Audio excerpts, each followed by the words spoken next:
mga kasis, mga kapatid. Ito po, talong patinjen sa Arabic patinjen. Ngayon po magluluto ako ng malube. Malube patinjen with ground beef and rice.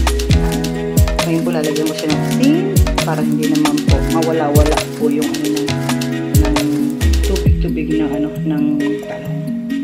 Ayan. Ayan. Lagyan natin ng asin.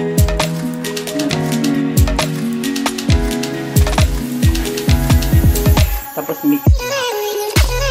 Hintay lang natin na mawala. Kasi matutubig yan eh. Hintay lang po natin na mawala ang tubig ng talong. Tapos pipirito po natin. Ayan po. Mapain na tayo mantika. Ayan. Mainit na po. Kaya po ganyan yung kulay na mantika ko kasi pinag-anuhan ko na rin siya. Pinag-pirituhan ko na rin siya ng talong. Sayang naman pagkatapon.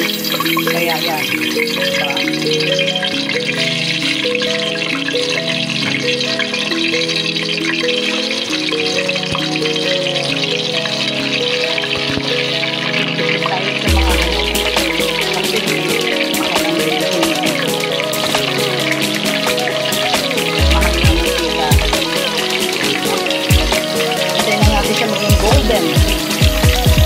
Golden brown ng kulay ng talong. Kaya po, ito na po yung naluto natin. Tapusin lang po natin. Ano po yung ilaw? Narinig yung tapusin lang po natin yung maluto lahat ng talong. Ganyan po siya sa golden. Kaya po, ganyan po siya. Ngayon po, lalagyan po natin siya ng tubig. Pakukuluan po natin siya. Nilutuin pa ulit natin sa tubig. I-boil natin. Ayan po, pakulaan na po natin. Ayan po, kumula na po ang sinango ko na po ang talong.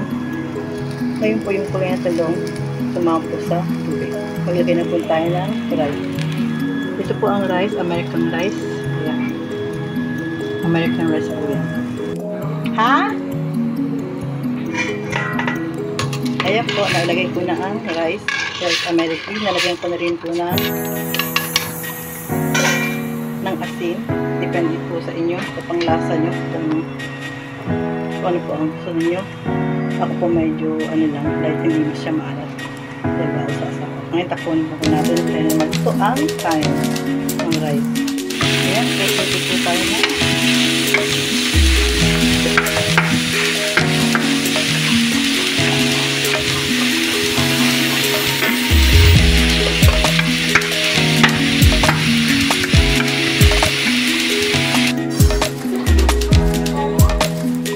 Ayan po, nalagay ko ng vanilla mix at